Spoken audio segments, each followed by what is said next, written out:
irmãos, a partir de setembro nós teremos uma nova programação no nosso canal do YouTube. Todas as quartas em horários de culto, todo domingo de manhã e todo domingo à noite, nós teremos um programa com uma mensagem para você que não pode participar da nossa igreja presencialmente.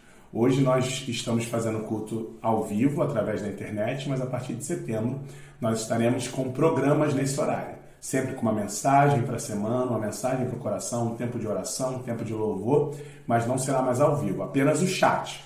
Enquanto estiver acontecendo a hora de culto, o chat vai estar ao vivo e você pode interagir com a gente vai estar te respondendo ao vivo, tá bom? Fique atento, a partir de setembro muita coisa vai mudar e vai mudar para melhor. Graças a Deus, pela Igreja Batista do Cenáculo. Deus abençoe. Graça e paz, queridos irmãos. Hoje nós estaremos refletindo sobre o texto de João 13, verso 31 ao verso 38. Queria pensar um pouco sobre levando a sério as nossas palavras. Muitas vezes a gente fala e faz brincadeiras ao vento, às vezes falamos coisas que depois nós nos arrependemos. Eu queria pensar nesse momento com você sobre a importância de nós levarmos a sério aquilo que nós falamos para as pessoas, aquilo que nós falamos para nós mesmos. Você pode abrir a sua Bíblia no capítulo 13 do Evangelho de João, do verso 31 ao 38. Nós vamos estar pensando um pouco sobre esse texto. João, capítulo 13, do verso 31 ao verso 38. Tendo ele, pois, saído, disse Jesus: agora é glorificado o Filho do Homem, e Deus é glorificado nele. Se Deus é glorificado nele, também Deus o glorificará em si mesmo, e logo o há de glorificar. Filhinhos, ainda por um pouco estou convosco. Vós me buscareis, mas como tenho dito aos judeus, para onde eu vou, não podeis vós ir. Eu vou também agora. Um novo mandamento vos dou, que vos ameis uns aos outros como eu vos amei a vós. Que também vós uns aos outros vos amei. Nisto, todos conhecerão que sois meus discípulos, se vos amardes uns aos outros. Disse-lhe Simão Pedro: Senhor, para onde vais? Jesus lhe respondeu: para onde eu vou, não pode agora seguir-me, mas depois me seguirás. Disse-lhe Pedro: por que não posso seguir você agora, Senhor? Por ti darei a minha vida. Respondeu Jesus: tu darás a tua vida por mim? Na verdade, te digo que não cantará o galo enquanto não me tiveres negado 3 vezes. Vamos orar? Deus, obrigado por esse dia.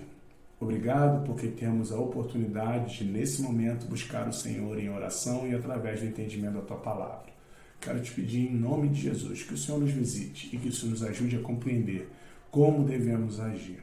É a nossa oração, no nome santo de Jesus. Amém. Esse é um texto muito conhecido, é um texto antes de Pedro negar Jesus 3 vezes. Você vê que Pedro fala: por ti darei a minha vida. Mas Jesus logo corrige Pedro e fala: Pedro, antes que o galo cante 3 vezes, você irá me negar. É importante a gente entender que fazia parte, naquele momento da história com os discípulos, a questão da nossa emoção, nós falarmos por emoção, e também faz parte nos dias de hoje. Muitas vezes, por emoção, nós fazemos promessas que nunca vamos cumprir. Por emoção, falamos coisas que às vezes nós nos arrependemos. Numa discussão, por emoção, a gente acaba ofendendo alguém. A gente tem que tomar muito cuidado com aquilo que nós falamos. Nós precisamos levar a sério as nossas palavras. Esse capítulo ele vai se caracterizar pelo discurso de Jesus, na verdade, pelo encerramento dos discursos públicos de Jesus. Agora ele vai buscar uma conversa particular com os seus discípulos, e esta conversa é marcada por ritos, ensinamentos e revelações. Nesse momento agora, Jesus está conversando com seus discípulos, está conversando com aqueles que estão mais próximos dele, e ele está ensinando uma série de coisas, mas ele não está ensinando somente com palavras, ele está ensinando com ritos, ele está ensinando com revelações. Ele vai falar que vai morrer, mas vai ressuscitar. Ele vai falar que é importante celebrar a ceia. Tem um contexto nesse processo, e durante esse jantar, Jesus se levanta e ensina para eles. E o que acontece um pouquinho antes? Jesus lava os pés de seus discípulos.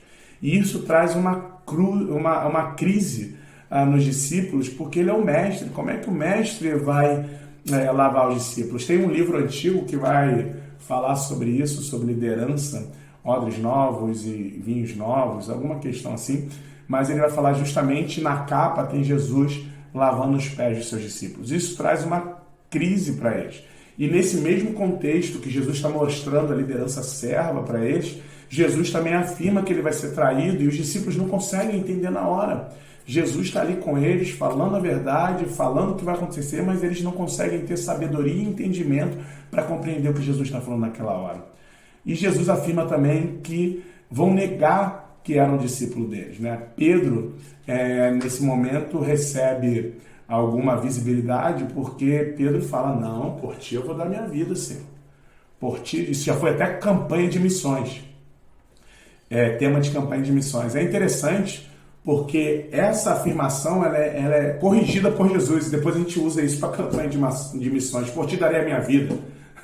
Né? Mas nesse momento, biblicamente, Pedro fala, por ti darei a minha vida, e Jesus fala, não, você não vai fazer isso não. Você não vai fazer isso porque antes que o galo cante 3 vezes, você vai me negar. E aí aparece uma questão que é importante. Né? Jesus afirma que os discípulos dele, mais um ensinamento, Jesus afirma que os discípulos dele serão conhecidos por uma característica. Você lembra que a gente acabou de ler no texto? Se vos amardes uns aos outros. Os discípulos de Jesus, eles conseguem ter esse ensinamento na prática porque Jesus, ele perdoa e ama até aqueles que o agrediram. Ele perdoa e ama aqueles que o perseguem. E ele perdoa e ama aqueles que perseguem aquele que ele ama. Né? Porque, para pensar, né? Eu sou casado, tenho um filho. Se alguém perseguir minha esposa, é natural que eu fique bem chateado com isso. Se alguém perseguir meu filho, é natural que eu fique bem chateado com isso. E Jesus, ele ensina, até quando ele vai encontrar com Paulo no caminho de Damasco, ele ensina que a gente tem que perdoar também aqueles que perseguem aqueles que nós amamos. Lembra? Saulo, Saulo, por que me persegues? Mas como assim? Saulo e Jesus não se encontraram fisicamente, mas Saulo estava indo perseguir a igreja. Logo, Jesus se identifica com a igreja e fala, quando você persegue a igreja, você está perseguindo a mim. Mas mesmo assim, Jesus oportuniza o perdão para Saulo. Saulo vem se transformar em Paulo, um dos maiores pregadores do Evangelho, porque Jesus, mesmo ele perseguindo aqueles que Jesus amava, Jesus o perdoou. Existe uma necessidade de nós entendermos o que é perdão, e eu confesso para vocês que mesmo sendo pastor, mesmo sendo crente há mais de 17 anos, eu também tenho dificuldade em perdoar. Eu tenho dificuldade em perdoar aqueles que perseguem a igreja do Senhor, eu tenho dificuldade de perdoar aqueles que perseguem aqueles que eu amo. Eu sou ser humano e eu preciso pedir ajuda de Deus. Eu preciso pedir muita ajuda dele para encarnar o amor que ele sugere para mim, o amor que ele me ensinou, o amor que ele ensinou para os discípulos. E aí a gente precisa pensar um pouco sobre o amor cristão para entendermos até as nossas palavras. Que o amor cristão é um amor pessoal, é um amor entre aqueles que convivem, é um amor por aqueles que também não temos convivência. Nós precisamos buscar nos amar, precisamos buscar um amor que nos perdoe das atitudes que nós sabemos que não devemos tomar. Às vezes a gente não se ama e a gente se pune, a gente se agride. Tem uma frase dos Narcóticos Anônimos que eu gosto muito. Eu vou te amar até que você aprenda a se amar. É importante nós pensarmos sobre isso, porque muitas vezes nós queremos externar o amor para as pessoas, mas nós não nos amamos, não nos perdoamos. Às vezes acordamos tristes e chateados porque tomamos atitudes e sabemos que aquela não é a melhor atitude. Uma forma de se amar do alto amor é entregar a nossa vida ao Senhor Jesus, reconhecer na presença dele que somos pecadores e pedir perdão. O perdão também tem a ver com amor próprio.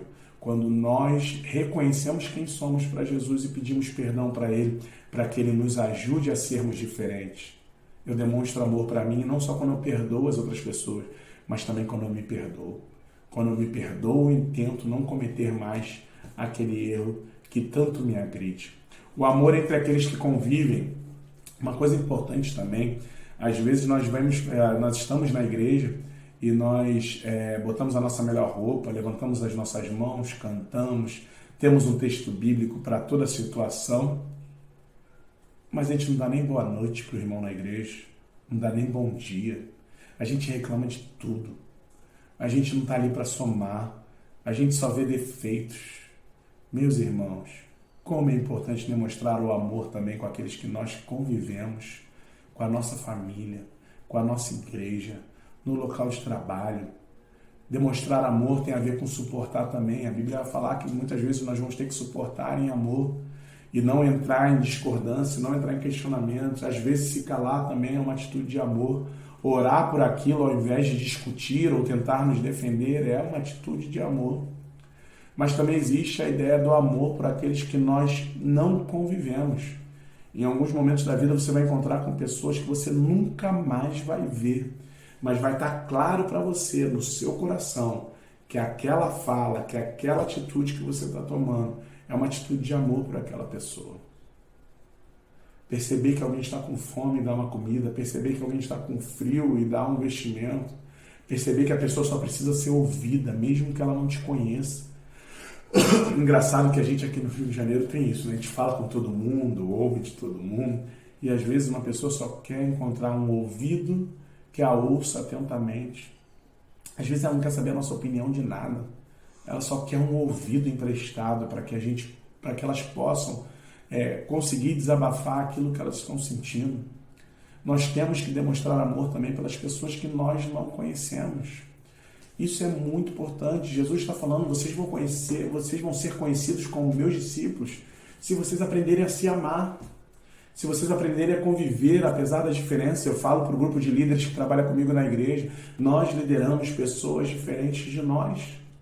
Nós buscamos nos relacionar com pessoas diferentes de nós, então a gente vai aprender a dar amor e receber amor. Nem todo mundo oferece o amor da mesma forma que você oferece, mas se você está atento a fazer o que Jesus está mandando você fazer, você vai buscar oferecer o amor que Ele deseja.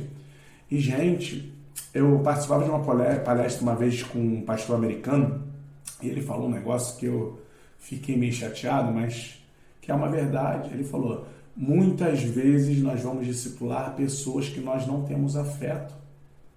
Porque às vezes a gente só quer ser discipulado ou discipular por pessoas que vão falar coisas que fazem bem para os nossos ouvidos, mas não é assim que funciona.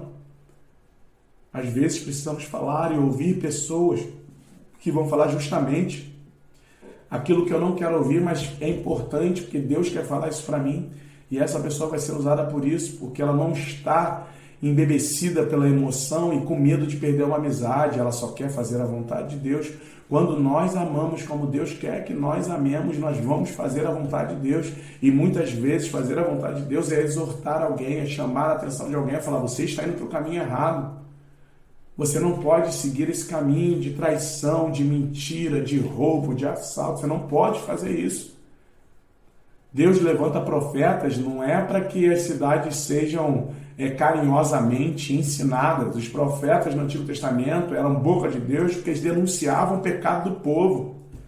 Nesse tempo nós precisamos de pessoas que entendam o ministério profético, que não é aliciar o ouvido das pessoas, o coração das pessoas, mas nosso objetivo é trazer a palavra de Deus para as pessoas, e a palavra de Deus ela traz conserto para a nossa alma. É fundamental que eu e você entendamos que o amor de Deus tem a ver com levar a sério as nossas atitudes e as nossas palavras.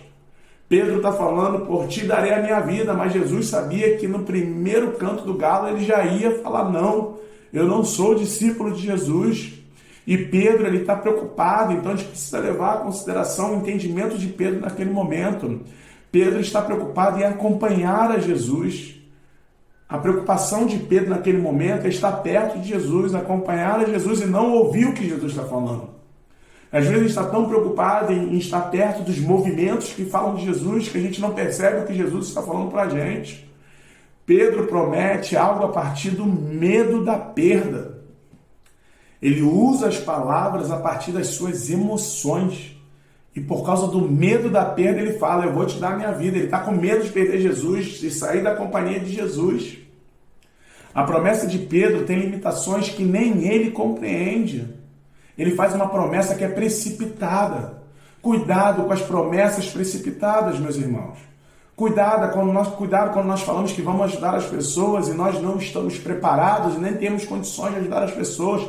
Fazemos isso por emoção, por pena e não pela verdadeira compaixão guiada pelo Espírito Santo de Deus. Temos que ter cuidado com as nossas palavras, com as promessas, com os votos que nós realizamos. Nós somos crentes, nós levamos a sério a nossa palavra. Quando você dá a sua palavra que você vai fazer alguma coisa, por favor, meu irmão, lembre que você está fazendo isso como um cristão, como alguém que representa Jesus, que leva a sério a sua palavra, que você acredita no que você está falando. Porque você fala, eu sou um servo de Jesus, e depois você promete uma coisa e não faz, você se compromete e não faz. Não foi para isso que Deus te chamou, para você ser um mentiroso. Deus não te chamou para ser um mentiroso. Deus te chamou para ser um profeta que denuncia o pecado do povo e fala a verdade vinda de Deus. Todo cristão é um missionário ou é um impostor, já dizia John Wesley. Nós precisamos entender a importância daquilo que nós falamos para as pessoas. A resposta de Jesus para essa promessa emotiva que Pedro fez foi: tu daria a vida por mim? Você consegue entender o que você está falando? Você está falando que você daria a vida por mim? Jesus sabia que ele não ia conseguir cumprir a promessa naquele momento. Não era o momento. Quando Pedro promete, ele não consegue cumprir. Quando ele não promete, ele consegue. Logo depois que ele percebe que ele nega Jesus, quando Jesus o visita e conversa com ele, pergunta: tu me amas? Ele está percebendo que Jesus está querendo um nível de profundidade, de relacionamento, seriedade, compromisso muito maior do que simplesmente as palavras. Jesus não quer ouvir de mim, de você, que nós daremos a vida por Ele. Ele quer ver nós dando a vida por Ele. É isso que Ele quer ver. Que a nossa vida seja íntegra, na presença do Senhor, a partir dos valores dEle. É bonito nós falarmos para as pessoas que nós daremos a vida, mas nós estamos dando a vida pelo nosso Senhor Jesus. Cuidado com as promessas que você faz. Cuidado com aquilo que você fala para os outros. Cuidado para suas promessas não serem feitas a partir de sonhos e desejos. Cuidado para que as suas promessas não sejam feitas a partir de uma questão simplesmente pontual. Tenha seriedade. Ore a Deus antes de prometer qualquer coisa.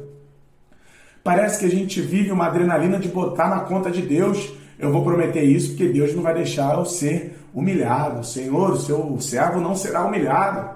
Mas será que foi Deus que mandou você fazer isso? Será que você ser humilhado porque Deus não ouve aquilo que você está falando naquele momento, porque não foi feito a partir de um relacionamento com Deus, é culpa de Deus ou é culpa minha ou é culpa sua?